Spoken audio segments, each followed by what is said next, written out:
Hello. Hello. I'm very happy to be here with you today to speak about how do we drive the right culture on our organizations. Do I have the, here, I have it. So I'm very happy to welcome you to CONVERGE. Today is going to be a great event. And we'll try to focus not only on what AI can bring, but mostly on how to make it happen. You know, while many people start to listen about the future of AI, it's very easy to sit down there and stay still. But today we're going to show you in real examples how to apply it to everyday problems that today we have. For the last 15 years, Globant has been helping many of the leading organizations in the world to actually transform inside out by leveraging emerging technologies and by enabling them to connect emotionally with millions of consumers.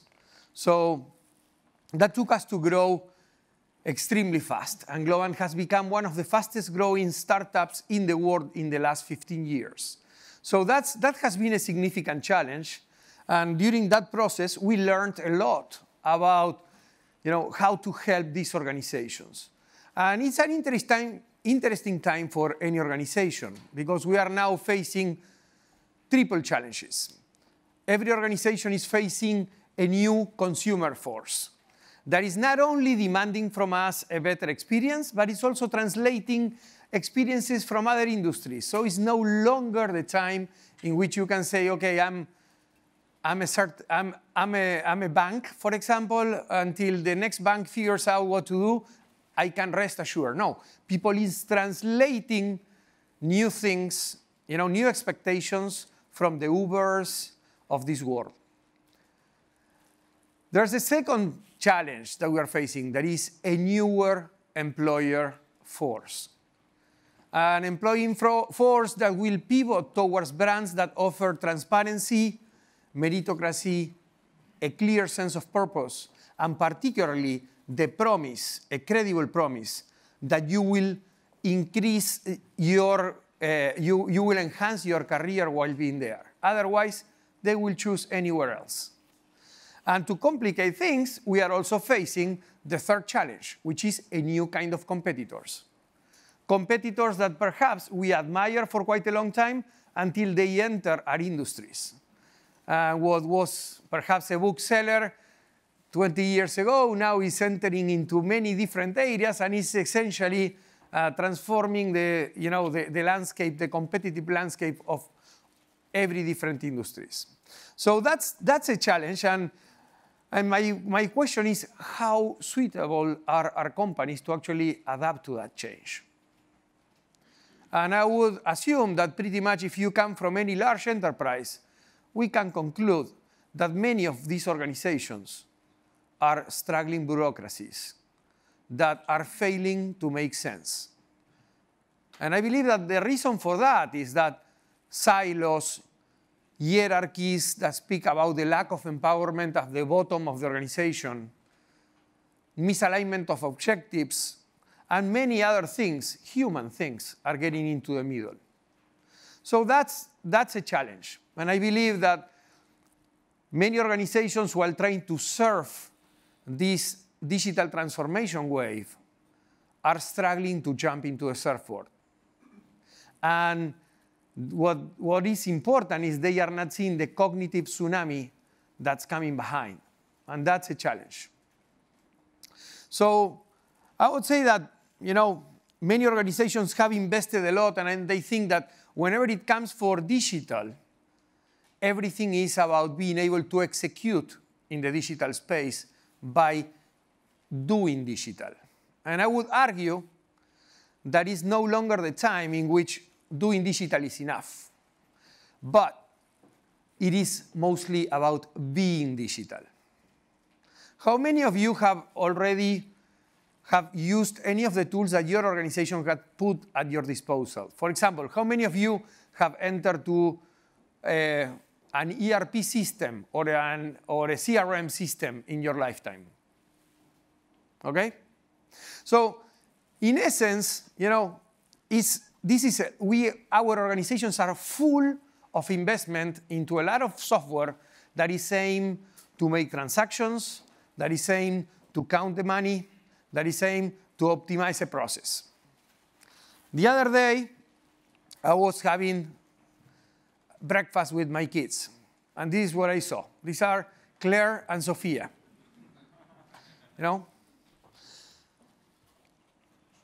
They are here totally disconnected from one another. And they are doing this. What do you think they're doing? Instagram, okay? They are doing Instagram without me asking them to get into the system. Using it. Actually, I was trying to get them off Instagram. How many times have you felt an immediate urge to jump into SAP? Have you? Okay. So, we are every day, we are now using technology to be part of something, to be close to others. What would happen if I say that you have 1% left of battery on your mobile device? How would you feel? How would you feel if this morning you forgot your mobile phone and you realize that at 20 blocks from your house, you would get back to get it, isn't it? Okay? So we must conclude that essentially our mobile device has become an organ that is connected to our emotions. It's connected to the ability to feel part of something, to the part of not missing anything. And that becomes essential to our everyday life. So we need to actually think on, okay, how this resonates into our organizations. And as I was saying, we have systems for pretty much everything that is money, that is code, that is transactional. But there seems to be a huge gap between what we are using technology on our private lives to what we are using technology in the corporate world. So we are not using software to actually run emotions. And that's my argument that I would like to do today. So you would say, okay, what are the emotions that surround us? I believe there are plenty. 10 years ago, we decided to make an experiment at Globant. We knew that we were not going to be able to be next to each of us, and that certain behaviors that perhaps when you are in close proximity can viralize from one another, when you start to grow, those behaviors are very, very likely to not surface, okay? So we said, okay, what's the way to actually do it? And we defined an experiment which was to enable, to empower every member of our organization, every Glober, to actually recognize one another whenever they saw an action that was in alignment with any of the 6 corporate values that we posted on our walls. So we wanted to bring to life these behaviors. And what happened was fantastic. We discovered that people was willing to actually recognize others. When they were doing that, they were also posting those actions in front of a public activity feed so everybody could see the great things that were happening. We all work on different organizations. How many actions do you think you can celebrate on your organizations in a year? Education, kids. But many things in education. Okay.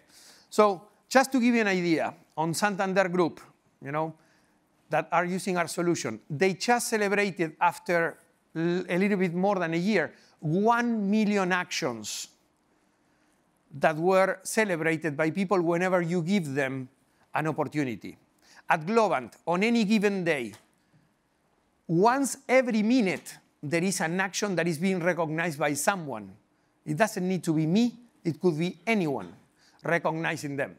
But essentially, we are creating the path for people to grow their reputation, to inspire others, to showcase the great things that are happening.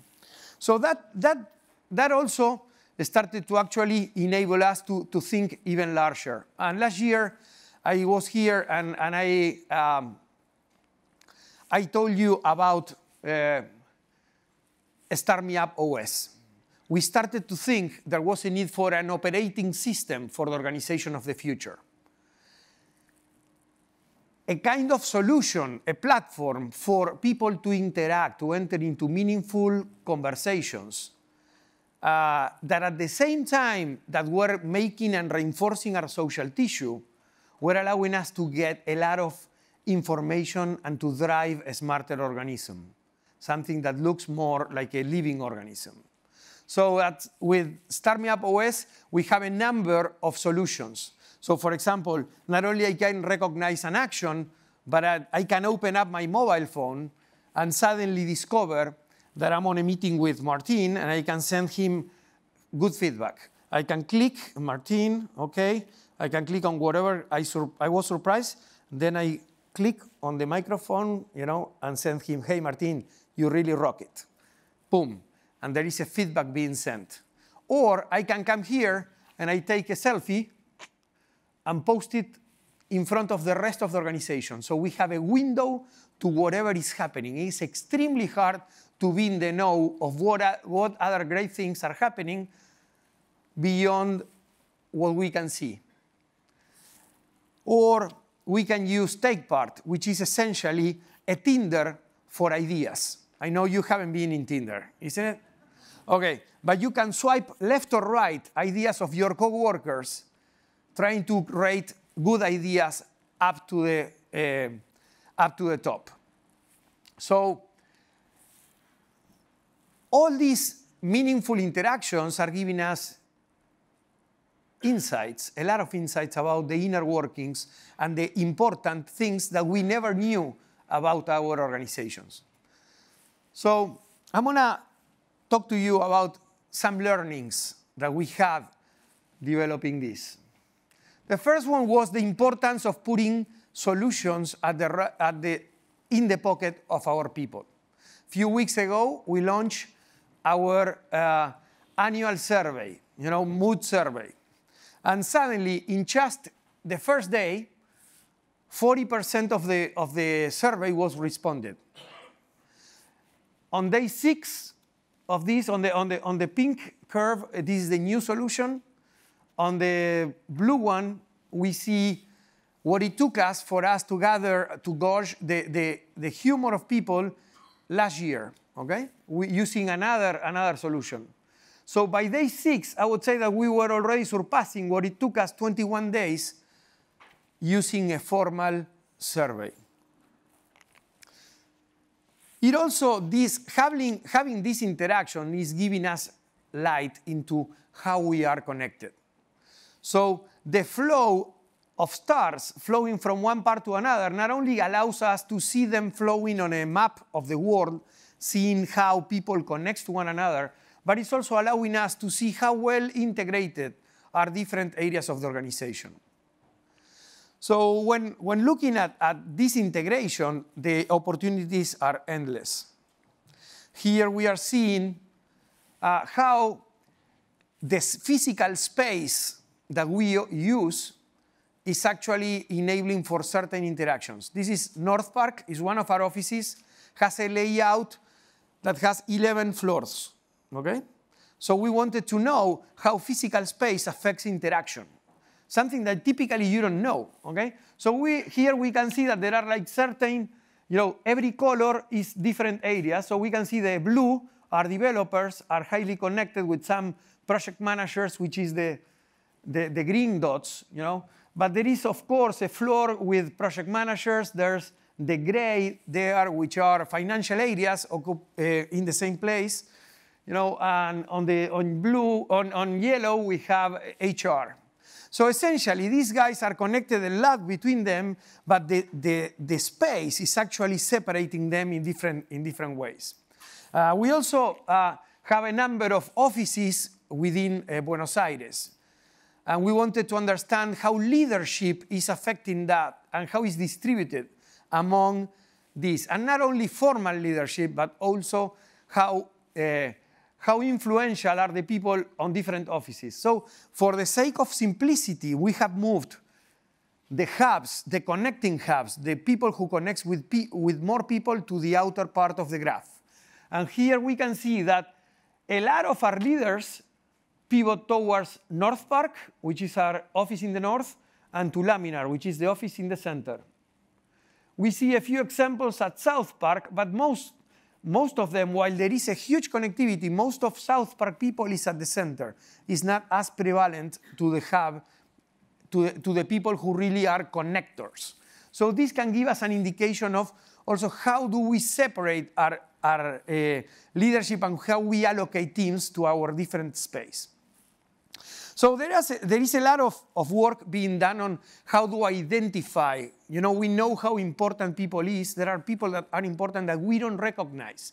There are people you may know in a typical organization, perhaps the manager, the country manager, people who has been there for quite a long time, but you don't know who are the fast movers, you don't know who are the informal leaders, you don't know who are the guys who really connect and empathize with a lot of people.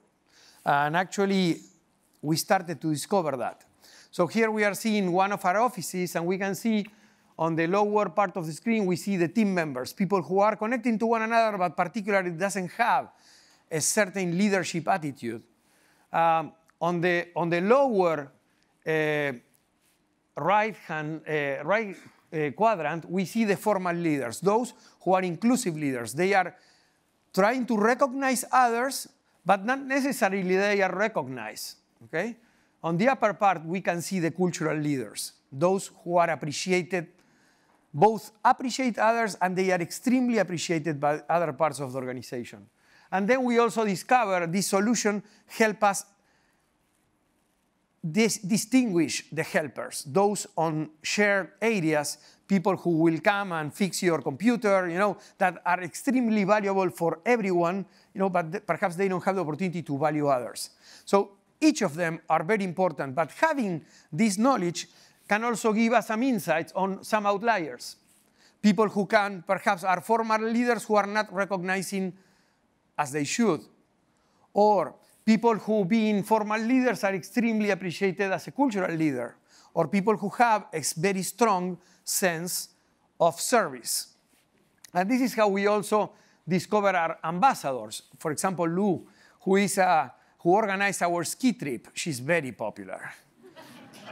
She's very, very popular. You know, but this gives us the opportunity to do amazing things. Last year, I told you the story of Agustin, who was sent to India to work on the cultural integration of our company there. You know, we wouldn't be able to do that unless we knew Agustin. And Agustin was a semi-senior software tester in an office that is not in close proximity to the one I am. So this is also very important. We are using the opinion of many to actually surface people and to make them move faster in their careers.